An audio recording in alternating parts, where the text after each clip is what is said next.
Hey, good morning, everybody. Devotional time. Hey, today's scripture comes from Romans 8:6, and it says, "The mind governed by the flesh is death, but the mind governed by the Spirit is life and peace." And let me tell you something. When I was ready to finally find true independence, what I ended up having to do was submit. And I had to be willing to submit myself to God and His will for me. We just got done celebrating Independence Day here in America, and you know, when you let the flesh, when you let the world, when you let earthly things decide what you're going to do, what you're going to chase, and what is important, that's not freedom at all. There's all sorts of devices that steal our time away from us, time that we could be spending with others, with family, with God, with self-improvement, whatever it may be. But, I sit on the couch and I scroll through some stuff. I do it too. But the amount of time that wastes is unbelievable.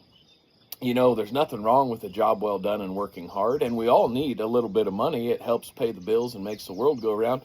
But those things too become a trap if we put all of our time and effort into chasing more money, chasing a promotion.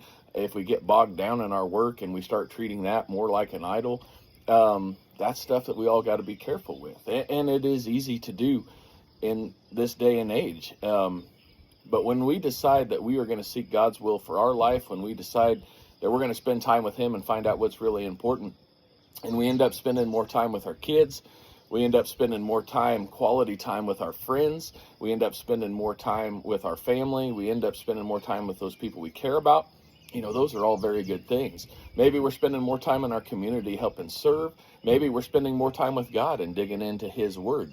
All those things, they ultimately lead to freedom, because we are putting our life in the Spirit, and that brings life and brings peace, and that has an eternal impact. Now, I know it's hard because you got to get the hay baled. You got to get this file finished before you go home tonight. You've got to get that truck put back together before you can take off for the weekend or whatever it is, and I understand that, but none of that's going to matter in eternity. It does not have an eternal impact, and so we got to be careful chasing some of that. Hey, man, I got the electric bill to pay. I got the phone bill to pay.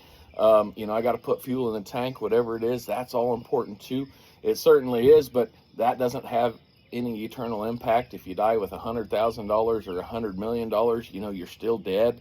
Where are you going after that? And so let's start putting more time and effort into chasing those things that are from the Spirit, and see what kind of freedom that makes. And now, I ain't getting on you about it. I had to do the same thing. I'm still a work in progress. I'm still trying. But I can tell you, and I can honestly tell you, the amount of freedom that I have found when I started chasing things from the Spirit is just unbelievable. And I want that same thing for you guys. So why don't you see about working on that this week? We'll see you back here next time.